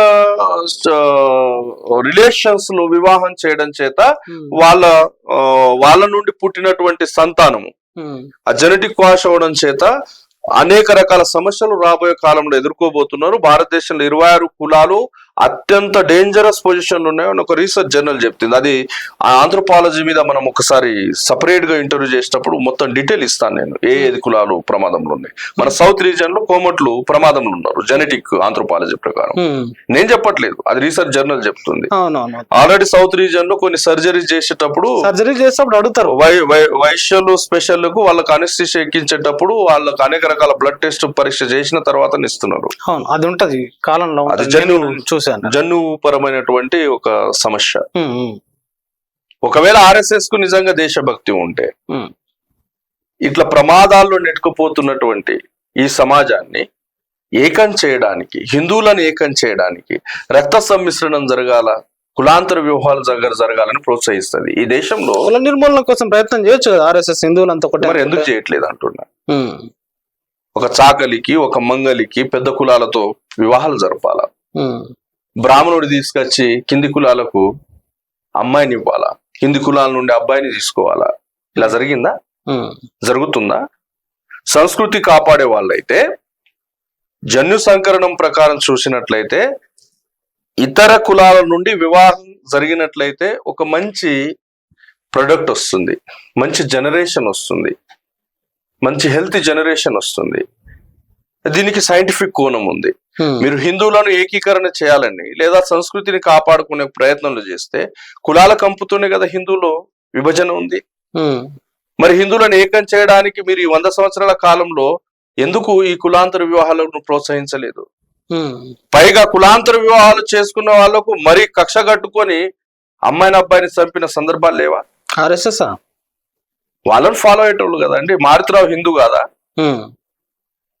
రీసెంట్ లో ఒక అమ్మాయి వివాహం చేసుకున్నదని వాళ్ళ నాన్న అమ్మాయి చనిపోయినట్టు వర్ధంతి ఫ్లెక్స్లు కట్టాడు ఆయన. ఎంత దుర్మార్గతనం ఇది! మీరు నేర్పుతున్నటువంటి సంస్కృతి కాదా? మీరు ప్రచారం చేస్తున్నటువంటి సంస్కృతి కాదా? ఒకే కులంలో ఒకే వర్గంలో మీరు పరిమితం చేయట్లేదా? కులాలు గడపలో ఉంటే అవన్నీ ఎందుకు జరుగుతున్నాయి? కుల హత్యలు ఎందుకు జరుగుతున్నాయి? పరువు హత్యల పేరిట ఎందుకు హత్యలు జరుగుతున్నాయి? ఇద్దరిని ఎందుకు హతమారుస్తున్నారు? వాళ్ళ మోటో, వాళ్ళ ఎజెండా సంస్కృతిని కాపాడడం కాదు, వాళ్ళ ఎజెండా బ్రాహ్మణ ధర్మాన్ని. హిందూ ధర్మం కాదండి. బ్రాహ్మణ ధర్మానికి హిందూ ధర్మానికి తేడా ఉంది. బ్రాహ్మణ ధర్మాన్ని, బ్రాహ్మణ ధర్మం అంటే సర్వ అధికారాలు బ్రాహ్మణుని చేతిలోనే ఉండాల. అది బ్రాహ్మణుల శాతం తక్కువ కాబట్టి, బ్రాహ్మణ ధర్మ బట్టి కొనసాగదు కాబట్టి మిగతా ప్రజల్ని హిందువులుగా వాళ్ళ మెదడుకు రకరకాల సాహిత్యాన్ని ఎక్కించి హిందువుగా వాళ్ళను ఒక భ్రమలో ఉంచి బ్రాహ్మణ ధర్మం యొక్క ఎజెండాను స్థాపించడానికి మాత్రమే ఆ ప్రయత్నం చేస్తున్నారు వాళ్ళు. కాబట్టి ఈ రోజు వరకు ఇప్పుడు నరేంద్ర మోడీ బీసీ అయితే, మెజారిటీ దేశంలో ఉన్నటువంటి బీసీలు 99% హిందువులే కదా. హిందువుల మేలు కొనేటటువంటి, ఒకవేళ హిందువుల మేలును కోరే బీజేపీ అయితే, ఆర్ఎస్ఎస్ అయితే, బజరంగ్ దళ్ అయితే, విహెచ్పి అయితే, హిందువుల అభివృద్ధిని కోరేటటువంటి ఈ సంస్థలు అయితే బీసీల రిజర్వేషన్ కల్పించాలి 52% అని 1950లో రాజ్యాంగం రాసుకున్నాం. నేటి వరకు ఎందుకు అమల్లో రావట్లేదు? వాళ్ళు 400 సీట్లు ఇవ్వండి, మేము హిందూ రాష్ట్రాన్ని తీసుకొస్తామని చెప్పేసి బీజేపీ ఎంపీ హెగ్డే అన్నాడు. కానీ మోడీ ఏమంటున్నాడంటే 400 సీట్లు ఇస్తే మేము రాజ్యాంగాన్ని కాపాడుతామని ఇప్పుడు మాట్లాడుతున్నాం. నిన్న మనం ప్రజల వ్యతిరేకత చూసిండ్రు. ఇప్పుడు ఈ దేశంలో కాంగ్రెస్ కు బీజేపీకి పోటీ జరగట్లా. మరి ఎవరికి పోటీ? బీజేపీకి ప్రజలకు మధ్య పోటీ జరుగుతుంది. అంటే ఈ దేశం యొక్క చిత్రం మారిందండి. ఇప్పుడు కాంగ్రెస్ కు బీజేపీకి పోటీ అనుకుంటున్నాం, ప్రచారం చేస్తున్నాం, కానీ అది వాస్తవం కాదు. ఆర్ఎస్ఎస్ బీజేపీకి మరియు ఈ దేశ ప్రజలకు మధ్య ఒక పోటీ జరుగుతుంది, ఒక యుద్ధం జరుగుతా ఉంది. చూద్దాం. ఈ యుద్ధంలో 2 టర్ములు అయితే వాళ్ళకు చుక్కలు చూపించిండ్రు ప్రజలు. ఇక మిగిలిన దఫాల్లో కూడా అదే అవుతుంది. కాబట్టి మోడీకి ఇతర ఏ అవకాశాలు, రాముడిది అయిపోయింది, topic is over. Pakistan topic is over, China topic is over. ఇక విద్వేషాలు ఎన్ని వెళ్ళగాలో అన్ని టాపిక్స్ అయిపోయినాయి. ఇప్పుడు ఏమనాలా? తిరిగి ఏదైతే బాంబు దాడుల ద్వారా ముస్లిం కమ్యూనిటీని బ్లేమ్ చేయడానికి ప్రయత్నం చేసిండ్రో ఆ అస్త్రాన్ని, మీరు ఈ దేశం యొక్క ముఖ చిత్రాన్ని చూసినట్లయితే మీడియా స్వేచ్ఛలో ఈ దేశం ఏ పొజిషన్ ఉంది? రీసెంట్ ఒక సర్వే వచ్చింది, 180 దేశాల్లో భారతదేశం 161వ ప్లేస్ లో ఉంది. మీరు నమ్మరు, బీబీసీ ఆఫీసులను వెంటబడి వాళ్ళ మీద ఈడీ రైడ్లు చేసి సిబిఐ రైడ్లు చేసి వాళ్ళను వేధించి అసలు ఈ దేశంలో లేకుండా చేయలేదు. అవును, దేశం నుంచి ఎందుకు చేసిండ్రు? బీబీసీ వెళ్ళిపోయింది. ఎందుకు చేసిండ్రు? బీబీసీ చేసిన నేరం ఏంటి? ఏంది నేరం?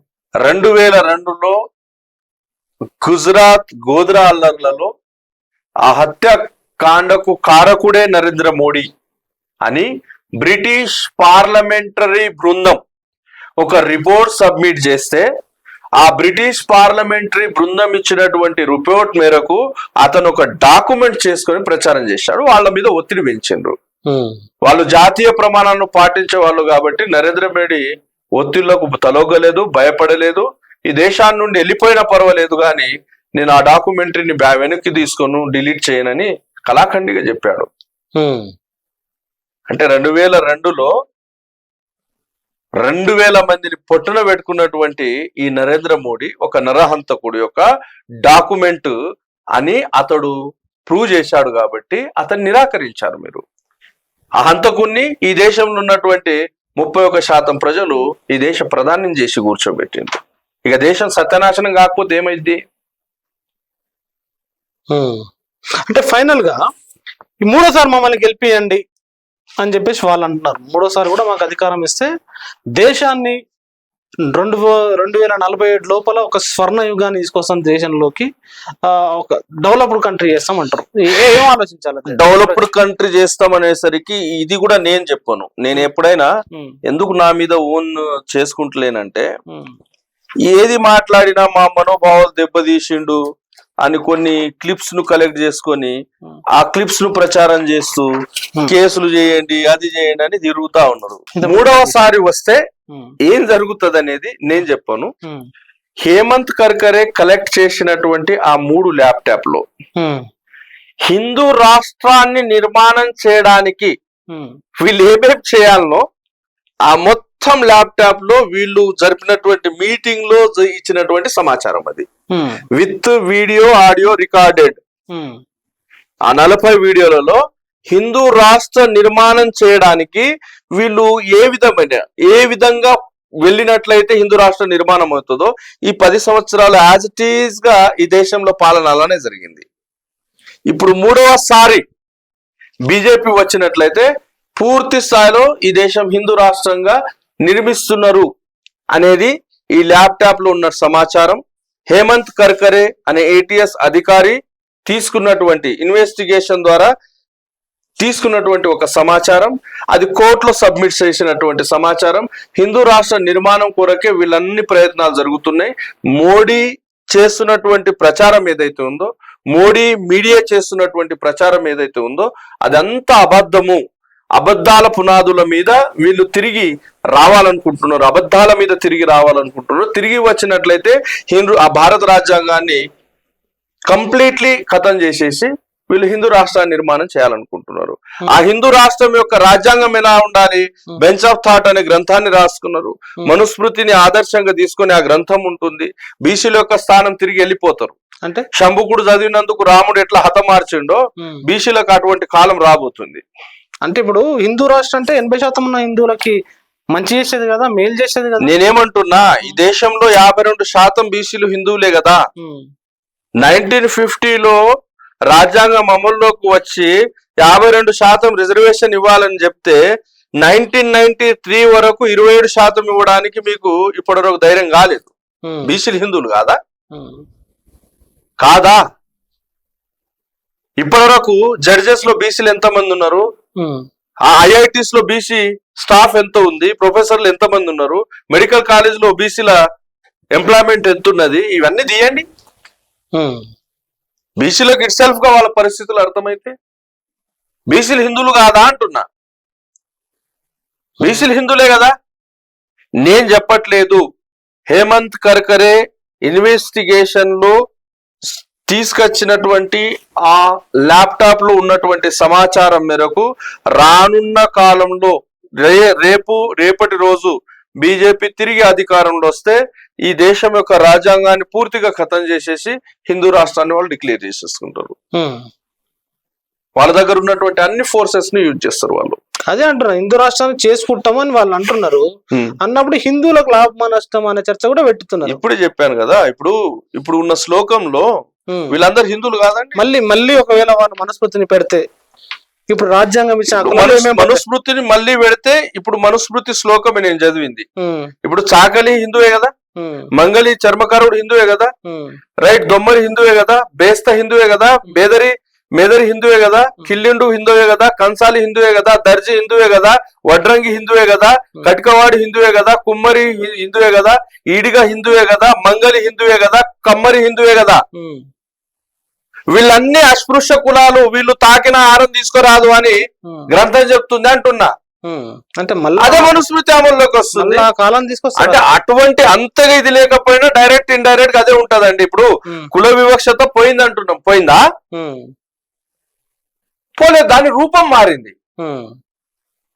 ఈ డైరెక్ట్ గ్రంథాల్లో ఉన్నట్టు ఇన్ని ఉండకపోవచ్చు, ఇండైరెక్ట్ రూపం ఉండొచ్చు, రూపం మారవచ్చు. మనుస్మృతిని ఇంప్లిమెంట్ చేయాలంటే ఇది చెప్పింది మనుస్మృతిలే కదా, స్మృతి సమాచారమే కదా ఇది. నేనేం ఓన్ రాసి చెప్పట్లేదు కదా. హిందూ రాజ్యం వస్తే ఇక హిందూ గ్రంథాలే మరి చెప్తున్నాయి, అవమానిస్తున్నాయి. అదే జరుగుద్ది రేపు దేశంలో. కామ్లే గారు, ఇప్పుడు మీరు నార్త్ లో వాళ్ళు ఖతం అవుతున్నారు, లేకపోతే వాళ్ళ సీట్లు తగ్గుతున్నాయని మీరు అన్నట్టే జనం అనడం, పబ్లిక్ పల్స్ అనడం కూడా మనం చూస్తున్నాం. కానీ సౌత్ లో వాళ్ళు సీట్లు పెంచుకోబోతున్నాం అని చెప్పేసి పదే ప్రకటనలు చేస్తుంటే, ఏకంగా రవిప్రకాష్ మొన్న 8 సీట్లు బీజేపీకి రాబోతున్నాయని సీట్లతో సహా పేర్లతో సహా చెప్పిండు. తెలంగాణలో సౌత్ లో బలం పెంచుకుంటా అని చెప్తున్నారు. అంటే ఇదొక స్ట్రాటజీ అండి. నేను ఎలక్షన్ లో పనిచేస్తున్నాను, నాకు తెలుసు ఇవన్నీ. ఏ స్ట్రాటజీ? సపోజ్ ఇప్పుడు రవిప్రకాష్ మంచి ఎస్టాబ్లిష్ అయిన జర్నలిస్ట్ కాబట్టి అతని ద్వారా కొంత సమాచారం చేస్తే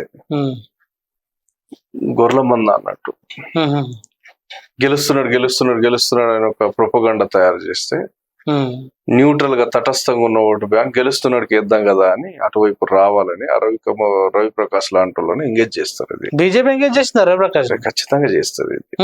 ఎందుకంటే ఉన్న సీట్లోనే కాపాడలేకపోయిండు, రైట్, కట్టుకున్నదే ఉండలేకపోయింది, ఇక ఉంచుకున్నది ఏడికెళ్ళి ఉంటది. ఆల్రెడీ మీకు దక్షిణాది రాష్ట్రాల్లో మీకు ఎక్కడుంది? మీరు దక్షిణాది రాష్ట్రాల నుండి పన్నులు వసూలు చేసుకొని ఉత్తరాది రాష్ట్రాలకు పెడతారు. ఇది దక్షిణ రాష్ట్రాలకు తెలుసు. అంటే ఏం పన్నులు వసూలు చేశారు? జిఎస్టి పేరిట వసూలు చేసే పన్నులన్నీ కూడా దాదాపు దక్షిణ రాష్ట్రాల నుండి 60% కేంద్ర ప్రభుత్వం ఎత్తుకెళ్లి ఉత్తరాది రాష్ట్రాల్లో ఎస్పెషల్లీ అందులో 20% పన్నులు యూపీ మీద ఖర్చు చేసింది. ఇది తమిళనాడు ప్రజలకు తెలియదా? ఆంధ్రప్రదేశ్ ప్రజలకు తెలియదా? కర్ణాటక ప్రజలకు తెలియదా? కేరళ ప్రజలకు తెలియదా?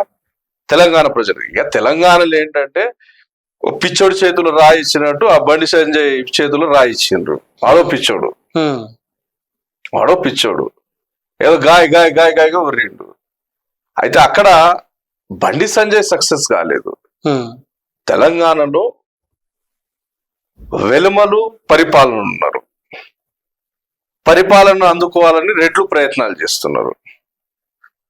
మేము కూడా భాగం కావాలని కాపులు ఎదురు చూస్తున్నారు. మున్నూరు కాపులు ఎదురు చూస్తున్న క్రమంలో బీజేపీ అదే అదును చూసింది. బీజేపీ డెవలప్ కావాలంటే ఆల్రెడీ రెడ్లు కాంగ్రెస్ తో ఉన్నారు కాబట్టి రెడ్లు మనతో ఆర్గనైజ్ గారు. వెల్మల ఆల్రెడీ సొంత పార్టీ ఉంది కాబట్టి వాళ్ళు గారు.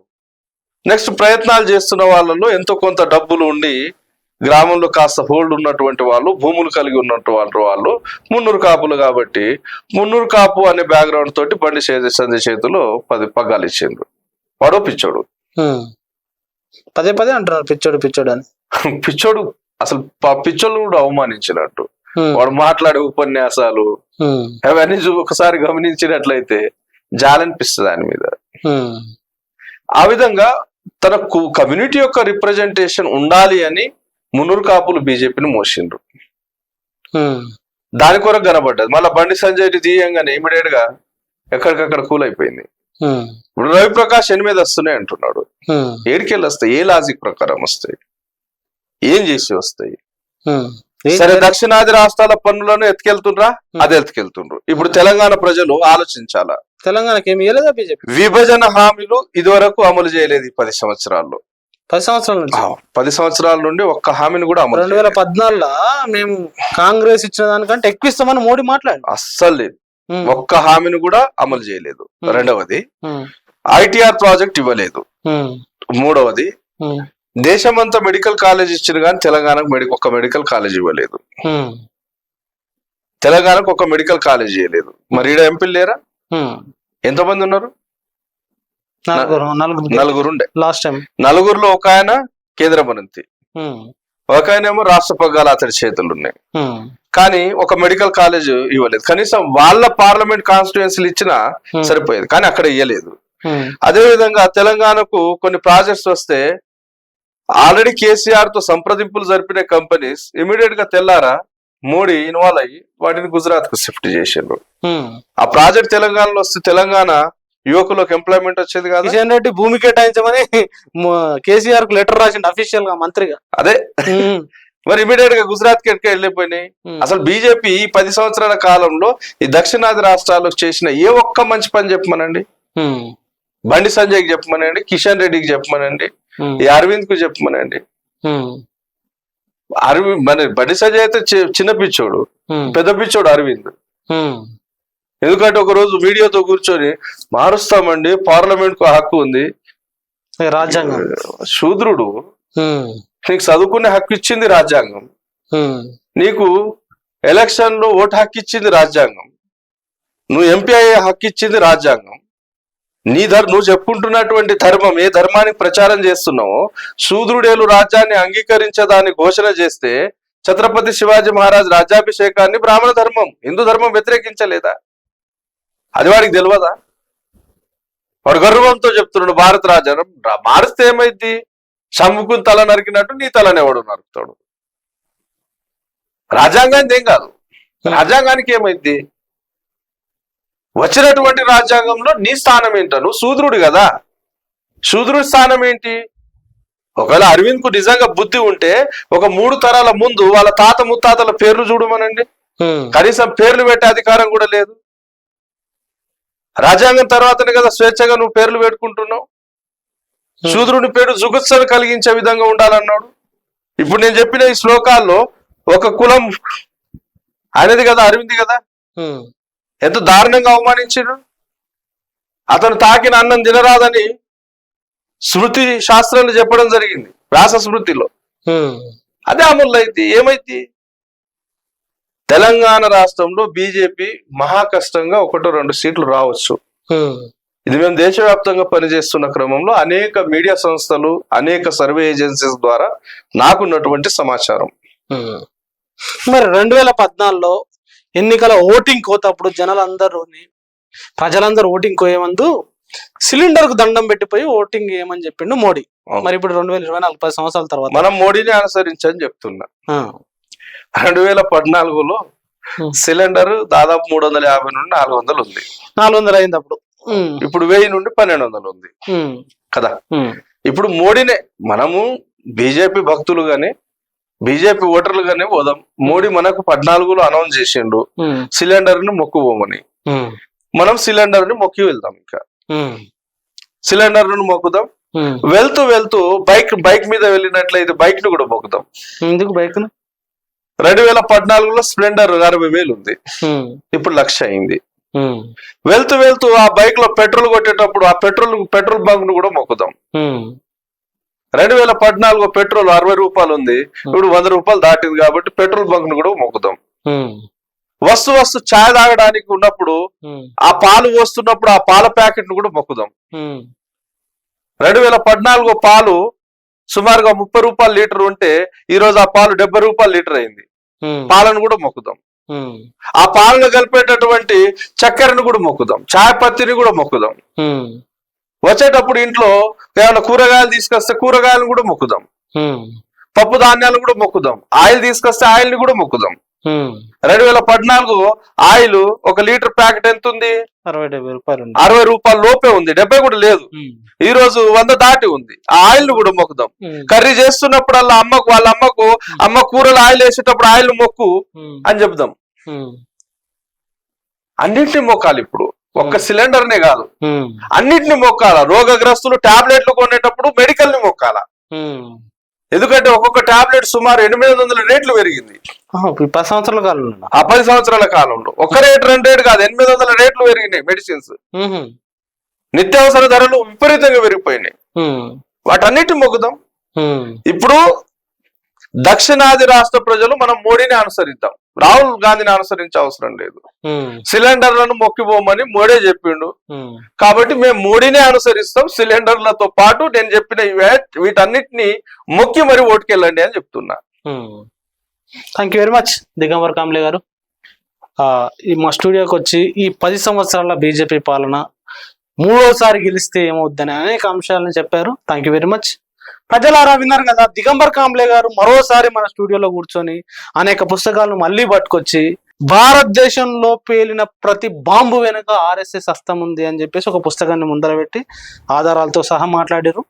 అదేవిధంగా ఈ 10 సంవత్సరాల కాలంలో భారతదేశ ఆర్థిక వ్యవస్థ ఎన్ని రకాల ఇబ్బందులు పడ్డది, జనాలు అసలు ఇవన్నీ ఇబ్బందులు పడడానికి, జనాలు మొత్తం పేదరికంలో పోవడానికి ఆర్ఎస్ఎస్ ఎజెండానే కారణం అనే అది కూడా చెప్పాడు. మరి ఇవన్నీ అంశాల్లో వాస్తవాలే అనిపించినాయా మీకు? వెళ్ళేటప్పుడు సిలిండర్ కు మొక్కాలే ఓటుకు వెళ్ళేటప్పుడు అని కూడా అంటున్నారు. సిలిండర్ తో పాటు చాలా అంశాలు చెప్పారు. మరి దిగంబర్ కాంబ్లే గారు చెప్పిన అంశాల్లో వాస్తవాలే అనుకుంటే తప్పకుండా కామెంట్ రూపంలో రాయండి. మీకు ఈ వీడియో నచ్చితే తప్పకుండా 10 మందికి షేర్ చేయండి. ఇంకా మరోసారి సవాల్ ఏంటంటే అనేక అంశాలు దిగంబర్ కాంబ్లే గారు చెప్పారు. గడిచిన 3 ఇంటర్వ్యూల నుంచి ఎవరన్నా మేధావులను పిలవండి డిబేట్ పెడదామన్నారు అని అడిగినప్పుడు మీడియా ముఖ్యంగా ఎవరైనా రావచ్చు ఆర్ఎస్ఎస్ వాళ్ళు అని చెప్పేసి మనం T10 మీడియా ముఖంగా అడిగినాం. ఇంతవరకు ఎవరు సంప్రదించలే. మరి ఈ ఆర్గ్యుమెంట్లకు వాళ్ళు నిలబడరా, వాళ్ళ దగ్గర సబ్జెక్ట్ లేదా? మరి మీరు కూడా ఆలోచించండి. మిమ్మల్ని ఏం విమర్శించి అడగట్లేదు. మీరు కూడా డిబేట్కి వచ్చి తప్పకుండా ఈ చేసిన ఆర్గ్యుమెంట్ తప్పు, ఈ పుస్తకం తప్పు, ఈ చరిత్రక ఆధారాలు తప్పు అని ఆర్గ్యుమెంట్ చేసేటట్టు దిగంబర్ కాంబ్లే గారు కూడా సిద్ధంగా ఉన్నాను మళ్ళీ ఈ రోజు కూడా ఇంటర్వ్యూలో అన్నారు. కాబట్టి మీకు కూడా ఓపెన్ ఛాలెంజ్, తప్పకుండా డిబేట్కి రావడానికి సిద్ధంగా అండి. Thank you very much. చూస్తూనే ఉండండి T10.